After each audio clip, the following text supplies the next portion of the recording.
trabalho com o Landau, o Galaxy, né? Desde 1967, quando saiu o primeiro aqui no Brasil, né?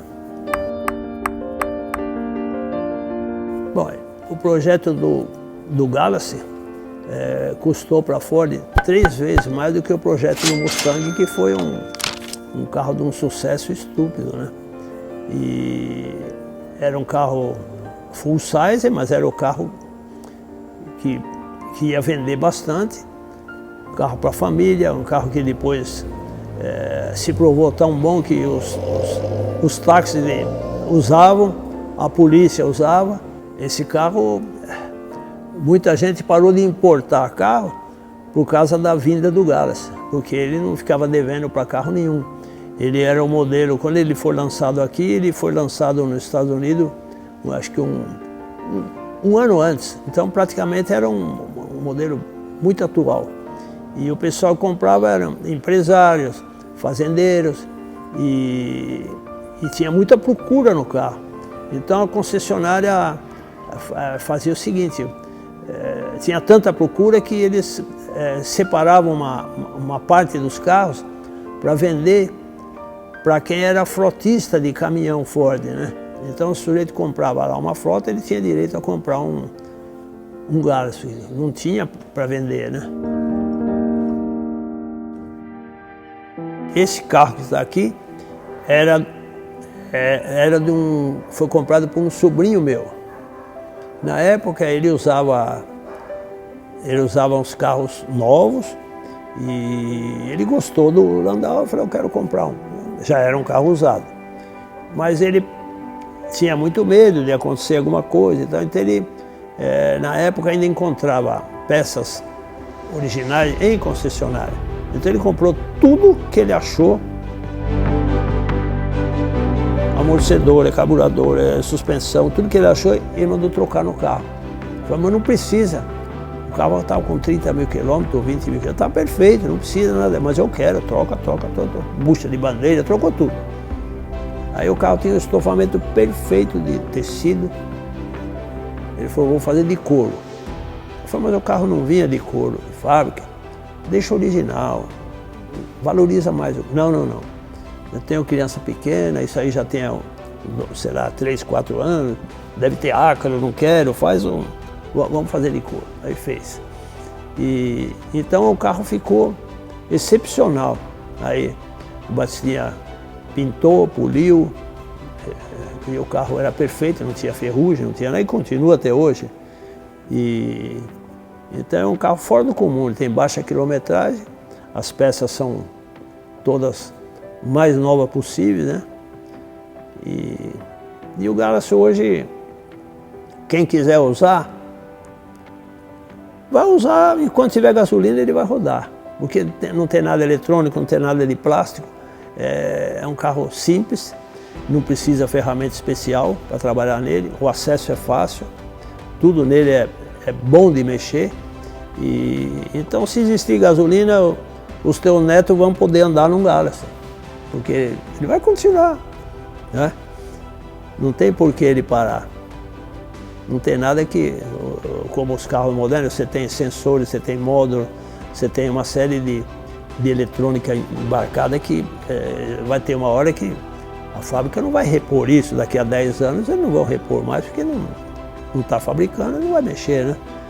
Agora esse carro, e outros dessa época, ele tem condição de andar.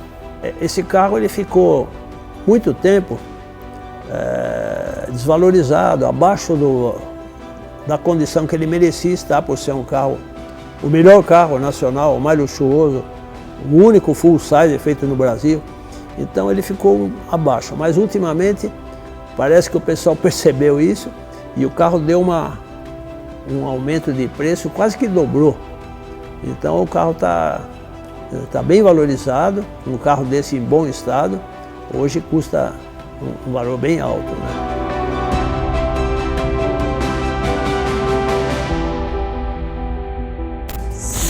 Anos depois de abrir a primeira fábrica no país. Depois de mais de um século de parceria e de negócios, Ford acabou de anunciar o fechamento das 3 fábricas da montadora aqui no Brasil. eu sinto como se eu tivesse perdido um parente ou um amigo. É um negócio que a gente sentiu muito.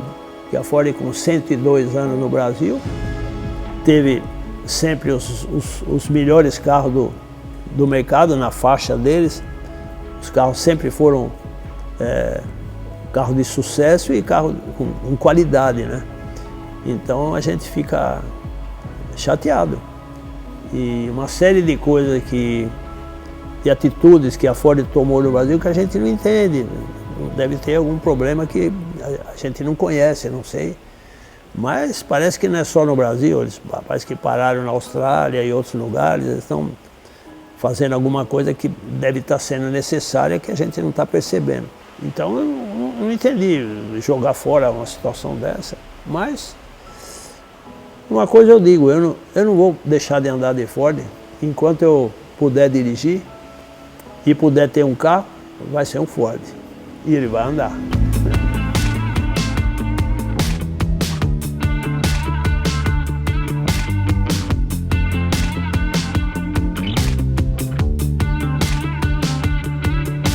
Então, eu gostava de mexer muito com o carro antigo, eu tive uma pequena coleção de Fords, de 1932 a 1953, que abrangia todos os motores V8, chamados flathead, que é um motor com cabeça chata, que o cabeçote as válvulas ficam no bloco e o cabeçote é plano. Então era o flathead. Então eu cheguei a ter todos eles, estavam quase todos prontos, depois eu fui obrigado a abrir mão. E eu gostava também de corrida, eu fui assistir uma vez uma corrida de Turismo 5000, de um amigo meu, e eu vi o 40 V8, 80% era Maverick e tinha alguns Dodge. Aqueles V8 de escapamento aberto passando na minha frente, eu fiquei todo arrepiado. Falei, eu vou fazer um carro e eu quero fazer uma coisa diferente. Aí eu peguei um Galaxy lá, comprei no Ferro Velho, um 71, e comecei a desmontar e fazer. Todo mundo falou, mas não dá, é um carro muito pesado, a aerodinâmica é ruim para corrida, né? Não é um carro para isso, carro macio, não dá. Eu falei, mas eu vou fazer, eu fiz, acabei fazendo. E eu fui mexendo no carro, foi melhorando, no final eu tive a satisfação de ver o meu carro classificar em terceiro numa corrida, e ele liderou essa corrida 4 voltas, depois quebrou o câmbio e ele parou, mas aquilo para mim já foi o suficiente, porque eu vi que ele tinha a condição de correr, de participar, de ser competitivo, né? Você fala, mas não é possível, o carro é muito pesado, mas o serviço de alívio de peso que nós fizemos no carro foi uma coisa fantástica. E também levei em conta o seguinte, o carro para corrida que a gente participava era anel externo, é só anel externo, então curva de alta. Para você ter uma ideia, no final da categoria, os Maverick nossos chegaram a fazer 195 de média no Autódromo Interlagos, de média. E hoje a pista externa quase não foi toda interrompida, né? Tem uns trechos ainda. E o Galaxy era mais longo e mais largo. O carro mais longo leva vantagem em curva de alta. Mais largo não precisa nem explicar nada, porque quanto mais largo, mais estabilidade ele tem. E a gente corria na época com os freios originais. Então o freio, o Landau, por ser um carro pesado, era melhor do que o Maverick. Aí eu tirei o peso do carro e ele ficou com o freio melhor que o Maverick. Então o carro nas curvas, ele não perdia em relação ao Dodge nem o Maverick, pelo contrário, ele era melhor nas curvas, melhor na freada, ele só perdia na subida. E um trecho de reta que tinha 800 metros, um trecho longo, os carros, os Maverick e os Dodge não conseguiam passar porque ele entrava mais forte na curva chamada curva 2 e brecava mais perto na curva 3. Então quando eles iam chegando, eles tinham que brecar e o Galaxy andava mais um pouco antes de brecar, então eles só iam alcançar na subida, né?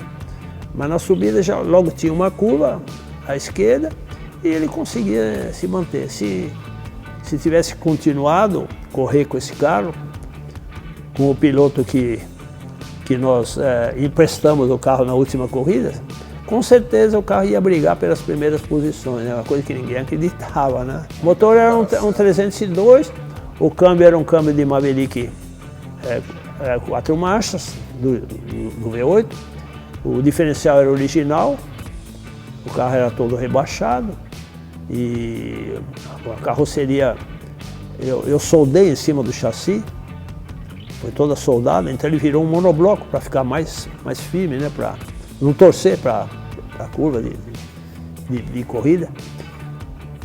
E como a curva é só para a esquerda, a gente jogava os pesos tudo para a esquerda, para o carro poder fazer. Então eu peguei a carroceria, porque ela levantei, desloquei e soldei ela fora do centro, para poder fazer a curva. O piloto, a bateria, a bomba de gasolina, tudo era do lado esquerdo. Do lado de lá não tinha nada, do lado direito. Todo mundo falava, você vai brecar, o carro vai fazer um cavalo de pau. Mas não fazia, era largo, né? Comprido, ele brecava perfeitamente. Então foi uma alegria para mim ver que o carro deu certo, né?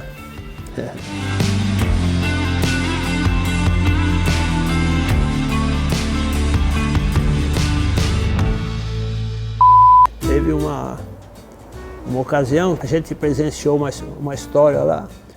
Chegou um japonês feirante com um caminhãozinho cheio de coisa em cima, com a roupa toda suja e tal, um sujeito simples, e começou a olhar. E o vendedor achou gozado aquele japonês olhando. Isso era um carro caríssimo, custava 16.500, acho que era cruzeiro na época, né? Achou esse japonês olhando, ele não vai ter dinheiro para comprar. E aí, japonês, vai comprar? Ah, mas tem o carro disponível? Tem. Então eu quero 2. Aí eu vou fazer o cheque e já vou pagar. Eu falei, mas não tem o carro, não tem, isso aí tem que reservar, não é assim? Não, você falou que tem, agora tem. Foi gerente, no fim veio o presidente da companhia para atender e foram obrigados a atender o japonês. Ele comprou 2 da mesma cor, um para ele, outro para o sócio, e ficou com os 2 carros.